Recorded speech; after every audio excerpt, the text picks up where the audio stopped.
I call it the wheel. No, I do not. I do call it FTX. FTX. FTX. FTX went from a $32 billion company to bankruptcy in the matter of just 4 days or so. How to build a $32 billion empire. How to fuck 5 million people at once. And how to fuck up your entire life. Welcome everybody, welcome to the new episode of my show. Welcome to a story full with scam, bankruptcy and fraud. Welcome to the rise, the fall, the revelations and the legacy of FTX.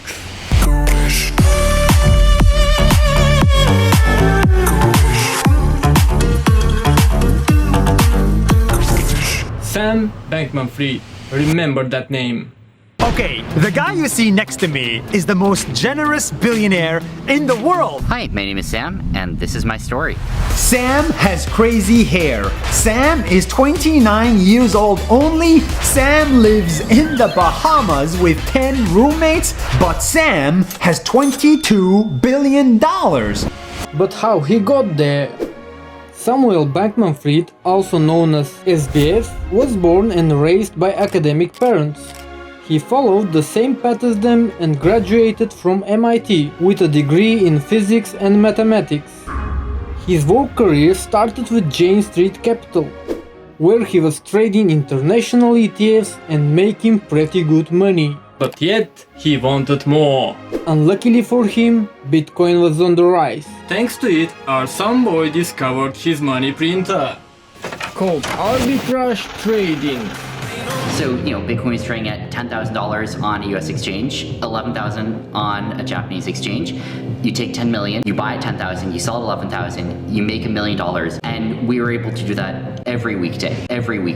So every weekday you made $1 million in profit just from doing that. That's right. But yet, he wanted even more, because He wants to donate all of it to charity. But why? in 2017 he founded Alameda Research and did what he was doing before with a whole team, which increased his trading up to $25 million per day. But he kept wanting more and more. But why? Well, for many reasons. In 2019, he realized that he was giving out a tiny but yet important percent of his profits to crypto exchanges in form of trading fees.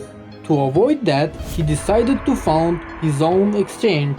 Since SBF used a lot of exchanges in the past, he knew what could be done better, and he did it. I'm Sam Bankman-Fried.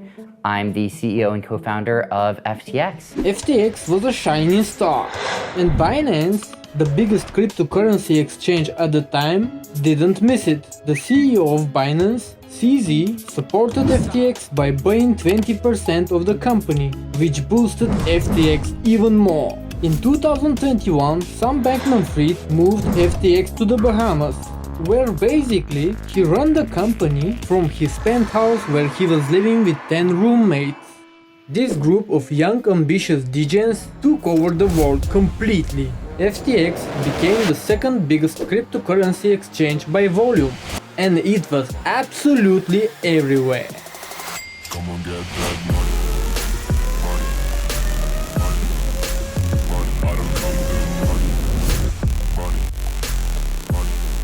They got ambassadors like Stephen Curry and Tom Brady.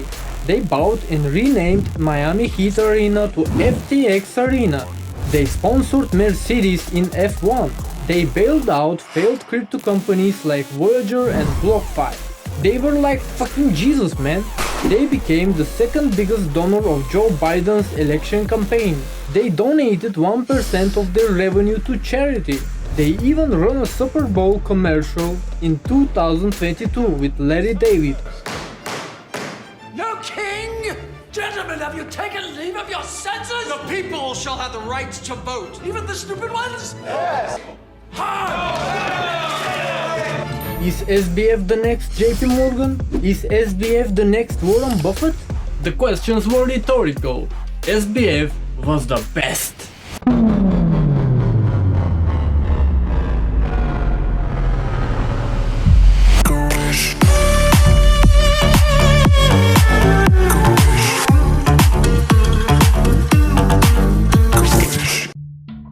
December 8, 2021. Sam Bankman-Fried sharing his vision about digital asset regulations. If you look at what precipitated some of the 2008 financial crisis, you saw a number of bilateral, bespoke, non-reported transactions happening between financial counterparties, which then got repackaged and re-leveraged again and again and again, such that no one knew how much risk was in that system until it all fell apart. If you compare that to what happens on FTX or other major cryptocurrency venues today, there's complete transparency about the full open interest. There's complete transparency about the positions that are held. There's a robust, consistent risk framework applied, and we're excited to work with the CFTC on our US licensed and regulated venue to bring a lot of this. What you see was just the beginning, a tiny example of Sam's contribution for digital asset regulations. There was much more to come. How Congress should ensure that the CFTC has adequate resources to continue to oversee the markets. I think one way could be contributions from the digital asset industry as well. If that were the preferred approach, I know that we would be completely comfortable participating in that, so long as it was a reasonable framework. I think one way could be contributions from the digital asset industry as well. If that were the preferred approach, I know that we would be completely comfortable participating in that, so long as it was a reasonable framework. Every next day, Sam was getting more and more interested in shaping these regulations, passionately preaching his ideas to do it. Ideas that were not so liked by the crypto OGs. The most important thing was to keep smart contracts, validators, payments decentralized. And if that did mean that, like, essentially hosted front ends by Americans targeting American retail had to be licensed, I think that could be reasonable. If the question was, let's acknowledge that the email protocol will be permissionless as a protocol, but every email front end requires licensure and KYC so that we can make sure no one's sending communications with terrorists.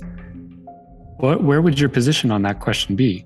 Oh, I'd be strongly against that position. Why? Because I think it'd be like against freedom of speech. I think it'd be disenfranchising a lot of people. I think I would not trust in practice that it would do a good job of sorting people. I think that like just the gains from it are relatively small and the risks of it are massive. You argued so well and so passionately to not block email with licensing and KYC. I loved hearing that. Yep. That filled my soul with joy. Such good arguments. Why does that not apply to financial transactions? So, why does it not apply to financial transactions? Ideas that, as it seems, were not benefiting the cryptocurrency holders, but Sam himself instead. He's trying to make a way so that no one else can compete. So no matter he was bailing out every next cryptocurrency-related bankrupt company, Sam Bankman-Fried was not looking like a savior anymore. He was becoming the villain. On November 2nd, a leaked Alameda research balance sheet on CoinDesk revealed that Alameda was holding very little cash and a big bag of FTT tokens issued by FTX. Their own printed out of thin air token, FTT. Moreover, Alameda was not simply holding FTT, it was using it as a collateral. In other words, it took loans against it, which is bad. If you take loan, you need to pay it back. Alameda Research was a trading firm. They were going to trade the money they got. If they lose it, since they do not hold enough cash, their FTT collateral was going to be liquidated, aka sold on the upper market, which was going to affect Alameda's balance significantly, since the most of their holdings were in FTT. Basically, they were too much reliant on FTT. Some people saw it and took action. One of them was CZ. On 6th of November, CZ tweeted that his company Binance holds a lot of FTT, and due to recent revelations, they have decided to liquidate any remaining FTT on their books. He also said that they were going to do it slowly to minimize the price impact of their action. Remember, liquidate means sell, and selling creates downwards pressure in the price on the order books, so the FTT price was likely going to drop. And what you will do if an asset you hold will go down in price? That's right, you will sell it today and buy back later if you still want it. Considering the fact that Alameda Research was holding mostly FTT and took loans for it, this was going to be a disaster for them. This is why just in 15 minutes, the CEO of Alameda, Caroline, made a public offer to CZ. She offered to buy all of it at $22. Why did she say $22? Why didn't she say $21? Why didn't she say $20? What we think that they are leveraged, and at the point of $22, if we go under $22, they start getting market calls. If you look technically at this $22 level, you can see that that is the last major resistance. And after that, it basically goes down to zero. The same day, CZ tweeted again, saying that their FTT liquidation is post-exit risk management, learning from Luna that in May the same year totally collapsed, dropping 90% in price every next day for few days straight. So CZ was afraid that the same could happen to FTT. At least he planted the seed of this idea to the brains of his followers. Resilient, highly contagious. Once an idea has taken hold of the brain, it's almost impossible to eradicate. Which was absolutely genius if you consider his actions intentional. Moreover, he spit out all his disliking he was feeling for Sam. We gave support before, but we won't pretend to make love after divorce. We are not against anyone, but we won't support people who lobby against other industry players behind their backs. The tweet of CZ worked perfectly well, since FTX users panicked and started withdrawing their funds like crazy from the platform. Warnings of FTX insolvency were everywhere in the social media. What do you mean the bank is out of money? Insolvent? You only have enough cash for the next 3 customers! It was a bank run. SBF tried to relax FTX users. It's okay guys, we got the money, it's all okay, don't worry. Alongside, FTX account was showing off with their new offices etc. just to prove that they had excess cash. But on-chain evidences were telling another story. They were showing that Alameda Research associated wallets were sending stables to FTX like crazy. It was looking like FTX was in need of money to cover withdrawals. Plus, their withdrawal fee spiked to unbelievable levels. $100 fee for $1,000 withdrawal. Was that a desperate move to stop customers from withdrawing money? On the next day, November 7th, complaints about withdrawals not processed started to arise. SBF tried to relax customers again, but no matter what he said, Cap audit, $1 billion excess cash, we don't invest client assets, his FTX is fine, assets are fine. Tweet sounded like deploying more capital. Steady lads, which were the famous last words of Doc 1 during the Luna crash. But unlike Luna, FTT price was holding the line at approximately $22, but the price of other assets owned by FTX started to crash. Were Alameda and FTX selling other assets to back up the price of FTT? If yes, how long they could continue to do it? The answer was not so long. That wall that FTX was supporting at around $22 yesterday broke down. FTT price lost $22 level and crashed to $15. If yesterday there was a panic in the market, today there was ultra panic.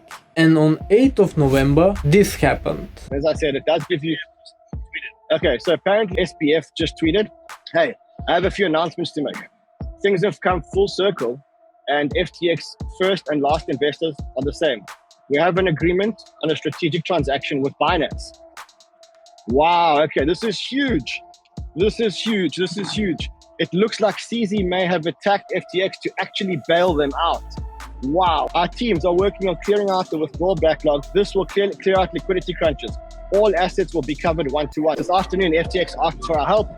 There is a significant liquidity crunch to protect users. We signed a non-binding LOI intending to fully acquire FTX and help them cover the liquidity crunch. Looks like FTX did not have the liquidity. In other words, they had assets, but they were not able to convert all of them to cash and pay their users at the moment. And the actions of CZ revealed that. But not only revealed that, he also eliminated his biggest rival. But not only he eliminated him, he made him bend the knee. He not only made him bend the knee, he was going to get all his power and become unstoppable. Uncertainty was gone, crypto market relaxed. Now, let's look at the FTX token. The FTX token just rallied. Bitcoin's going up. Bang, Solana back up to 29.32. A new meme was popping up every second. Everything was fun and beautiful until people started to pay attention to the details. To protect users, we signed a non-binding LOI. This deal is non-binding, and Binance can get out if the due diligence doesn't pan out, or if they just don't want to do it. Will this deal go through, or will CZ pull out? And the crypto market started to drop. If what we have seen till today was ultra panic, today there was mega, giga panic. On the 9th of November, investigation news started to pop up. Rumors that FTX legal and compliance team quit were spread all around Twitter. FTX and Alameda websites went down. After all of that, all eyes were on CZ. And the fear turned out to be legit. Binance pulled out from the deal. Things were serious. Mishandled customer funds. US agency investigations. Issues were beyond Binance's ability to help. Do you understand what this means? Mishandled customer funds means that customer funds were not used as they should be. They were probably gone, which is pure fraud. FTX not just didn't have the liquidity to cover user withdrawals, it didn't have the volume corresponding to its users' deposits. They did not have the money. Ouch! But the shit show never ends. Some of the tweets of Sam Bankman-Fried, like the one saying assets are fine, disappeared. And everyone who is using social media knows that these things do not disappear by themselves. They get deleted by the user, so Sam was deleting them. FTX website came back online with a warning message that was basically saying, do not deposit. Was this all? No. The shit show never ends. Another savior named Justin Sun appeared to save the day, but apparently his offer for help was only about his own project. On 10th of November, Sam broke silence and admitted that he fucked up everything. He was sorry. Sorry. We're sorry. Sorry. At least FTX US, leading FTX operations in the United States of America, was okay, right? The shit show never ends. The same day, Tether froze $46 million of USDT of FTX as request of law enforcement. FTX on the other side resumed withdrawals for Bahamian users due to regulatory requirements, and the real chaos began. People from all around the world started to sell their accounts to Bahamians, and those who bought their accounts started to publicly offer FTX employees money to process their KYC faster. Even the head of SEC, Gary Gensler, got triggered and talked on TV. Another day, another hope, but not for FTX users. On 11th of November, the press release that FTX put out clearly showed that Sam Bankman-Fried has resigned, but SBF himself was the one who brought the biggest news of the day. He said that he filed his companies for bankruptcy. FTX US, who was safe just yesterday, was bankrupt today. Few hours later, FTX US suspended withdrawals and the dubbed game was over. But the shit show never ends. Blockchain analysts never sleep. And they noticed a huge outflow of assets from FTX. The next day, 12th of November, it was confirmed.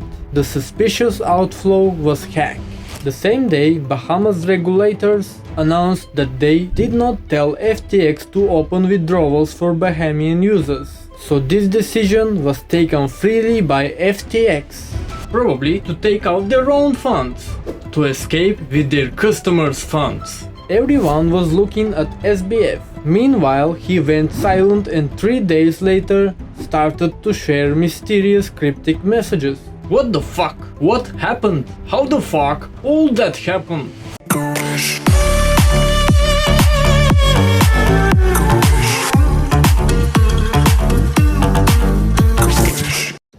It all started with a wheel, but not this one. This one. Create a token. It's easy. Let's call it FTT. Pump it using customer funds. Mark your gains. On paper, you are richer now. Show off those gains. Let all the market players join the pump. Raise more money through profit-seeking players or simply take a loan, using your token as collateral. Make that wheel spin, baby! Pump it, mark gains, show gains, take loan, pump it, mark gains, show gains, take loan, pump it, pump it, pump it, pump it.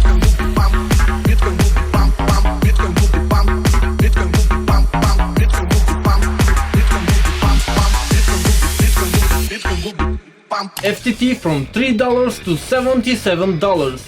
Easy. Well, I'm in the Ponzi business and it's pretty good. Apparently, this was what FTX and Alameda were doing all along.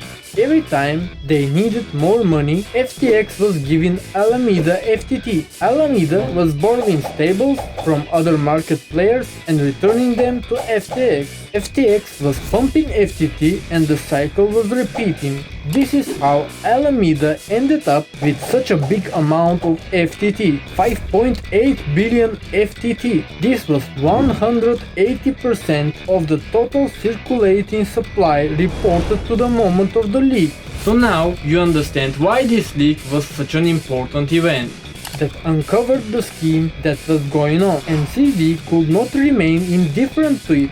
There was a CoinDesk article. And then my team says, well, we still have a lot of FTT coins. Like, what? Should we sell it? Sure, why not? And should we be transparent about it? It's like, yeah, sure, we should be transparent about it.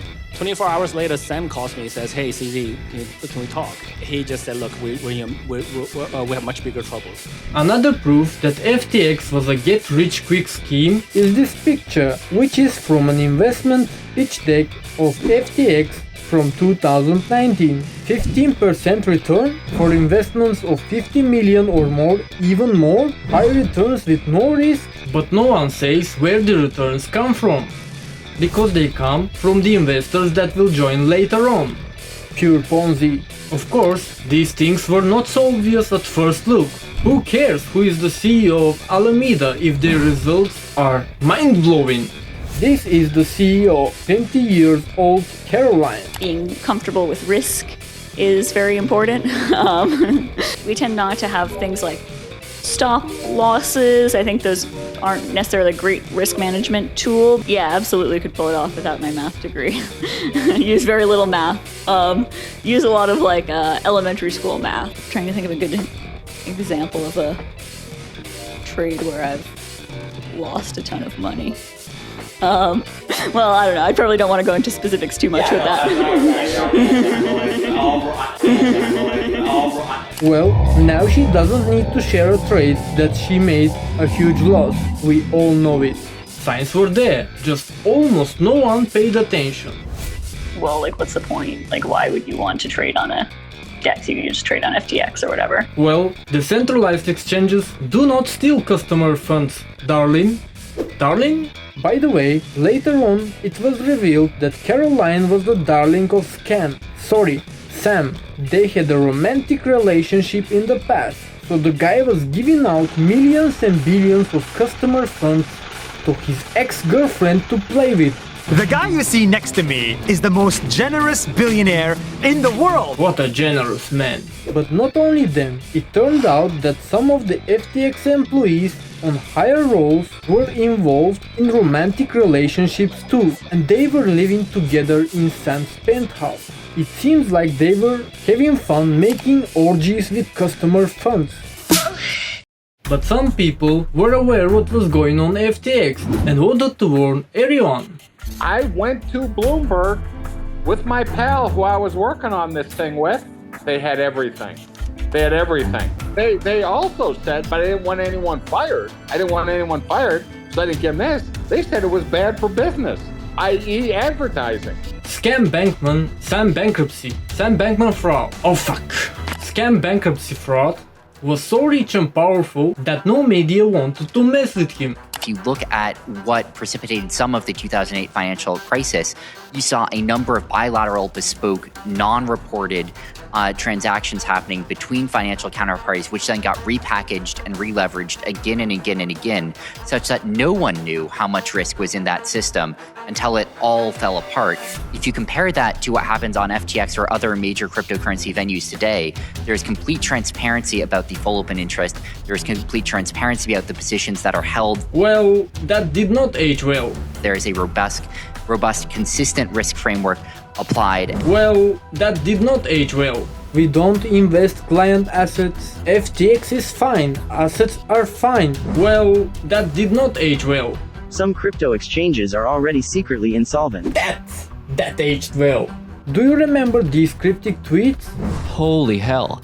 Sam Bankman-Fried is doing this weird tweet thread so that he can delete old tweets without them being captured by the crypto deleted bot. And you know what? It actually worked. The bot's out there registering the same amount of tweets per day like nothing changed. In the days after the collapse, the revelations kept going on and on. There's an old article that explained how their liquidation engine worked. If you're losing a ton of money on FTX, usually what should happen is they just close out your position and then they have to close that liquidation. But that's not what happened here because they built a custom system for their hedge fund. What they did instead was to just use Alameda as the backstop. So they were basically trading directly against their customers instead of just closing out the accounts and trying to make everyone even. I talked to him for about half an hour, and I know my bullshit meter was redlining, so I was like, this dude is full of shit. That was my impression. Even FTX's BlockFi bailout ended up being kind of a fraud. Why did FTX bail out BlockFi when FTX was probably also insolvent at the time? FTX knew that BlockFi had customer deposits. And if they bail out BlockFi, then they will be able to get access to those customer deposits and they could start using those funds. And that's exactly what happened. FTX rescues BlockFi, takes consumer funds, lends it to Alameda. Alameda lends it to this company called Emergent, which is actually just a shell company. And then that company, Emergent, is the company that where SBF bought his stake in Robinhood. Pretty simple little scam. During all that talk about the FTX collapse, Sam and Caroline were just doing fine. Shopping, drinking freely coffee with friends, and sometimes running. As if there was no authority to judge them, except the people on the internet and in front of his penthouse. But in the end, Sam started to talk, to say the least. I want to thank you for joining us this afternoon. I appreciate your willingness to have this conversation. In fact, he made an entire press tour. Says Andrew, can you please ask SBF why he decided to steal my life savings? And the $10 billion more from customers to give to his hedge fund, Alameda. Can you ask him why his hedge fund was leveraging long all of these S-coins? These are the kinds of letters that I've been getting repeatedly over the past several days. What do you tell this man? Yeah, I mean, I'm deeply sorry about what happened. Thank you. Sam Bankman-Fried, everybody.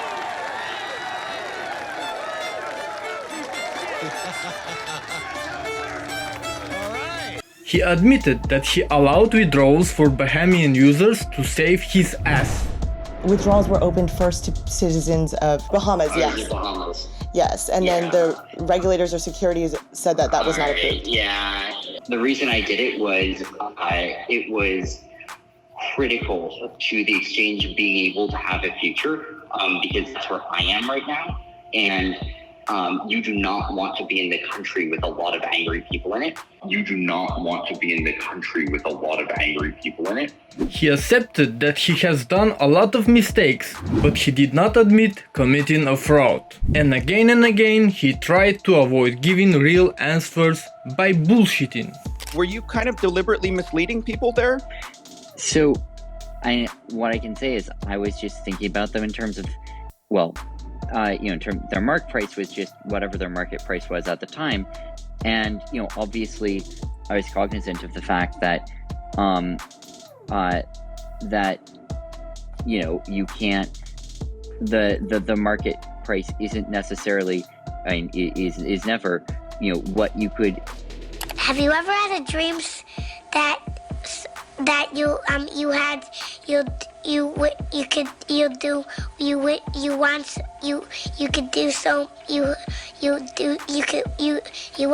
want him to do you so much you could do anything? But as you know, the FTX terms of service tell the people who signed up, none of the digital assets in your account are the property of or shall be or may be loaned to FTX trading. But you're saying that happened. My understanding is a few things happen. The first that are but happening not here. Here already. it says that the digital assets may not be loaned to FTX trading. They can't be loaned out.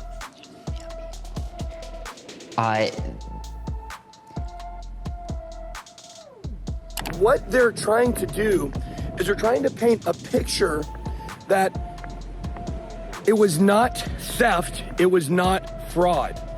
And if there was any wrongdoing, it was on the Alameda side, okay? He has been throwing Caroline and Sam Trabucco under the freaking bus. All the FTX saga was a mess, and it was getting dirtier with every next revelation. What happened with FTX happened. The rest is...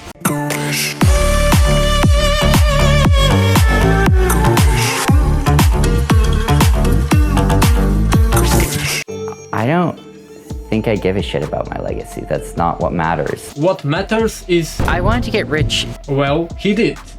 But what he left behind his journey was not so fun. Yeah, the memes were fun, but the rest was not. Ton of people lost their life savings. Ton of conspiracies that are waiting to be proved popped up. He got 2 closed-doors meetings with Biden's senior advisor in the spring, right around the time Biden was shipping billions to Ukraine. Ukraine was an investor in FTX.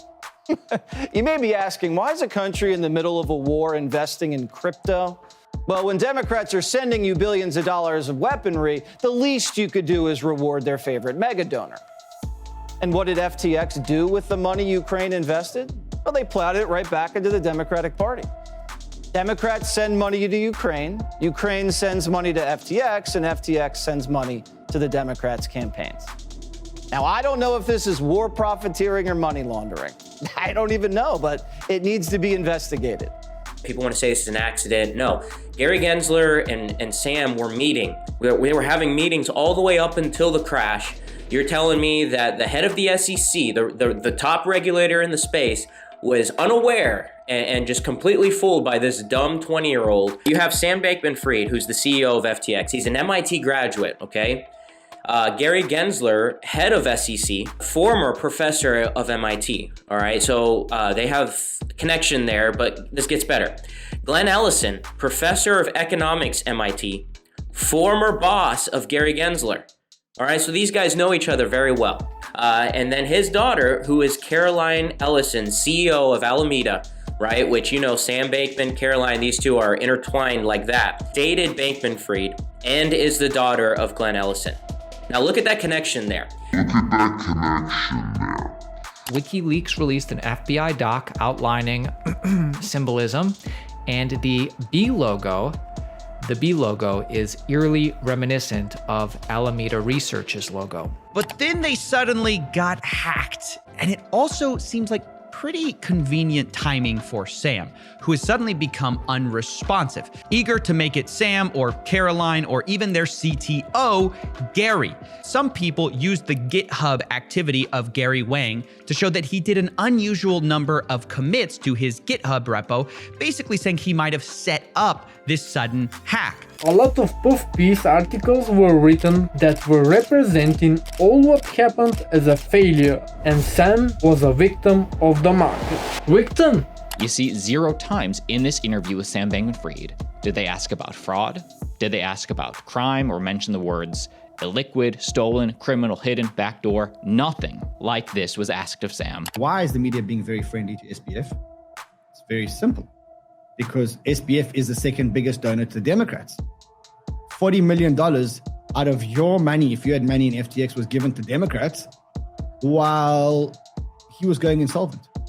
Literally, he was taking money out of the account while he was going insolvent. He was taking your money out of the account and donating it to the Democrats. Instead of the truth, Sam Bankman-Fried defrauded, ran a Ponzi scheme, destroyed. You get puff pieces. Him, Caroline, more puff pieces. More puff pieces. Wall Street Journal. Sam Bankman-Fried's plan to save the world went down in flames. Victim? No. The headline is not Sam Bankman-Fried's plan to save the world went down in flames. Sam Bankman-Fried was never going to save the world. Sam Bankman-Fried was a criminal who was using your money at the exchange and committing fraud. Here is the contract from FTX. Is all digital assets held in your account on the following basis. Title deed to your digital assets shall at all times remain with you and shall not be transferred to FTX trading. As the digital asset owner in your account, you shall bear all the risk of loss of the digital assets. FTX trading shall have no liability. He was not allowed to use your funds. And he did. And that's fraud. And that's fraud. A lot of criminals left out to be caught. And the most important legacy of the FTX collapse was a lesson. No matter how the mass media wanted to present all that shit show as a fault of cryptocurrencies, it was not. The code did not take customer funds to play with. An entity, an individual did.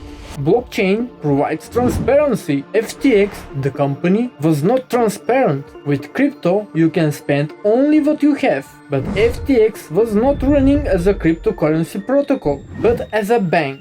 It was running on fractional reserve. It was keeping a small part of the money deposited and the rest was spread out to risky investments. And when everyone started to withdraw, it collapsed. It was a classic example of the problems of traditional finance and fraud. Nothing more. As cryptocurrency believers say, don't trust, verify. No person, no entity, no exchange is to be trusted. Don't keep your money on an exchange. An exchange is like a whorehouse. You walk in, you do your business, you walk out. No person, no entity, no exchange is to be trusted. Not your keys, not your coins. Few understand this. An exchange is like a whorehouse. You walk in, you do your business, you walk out.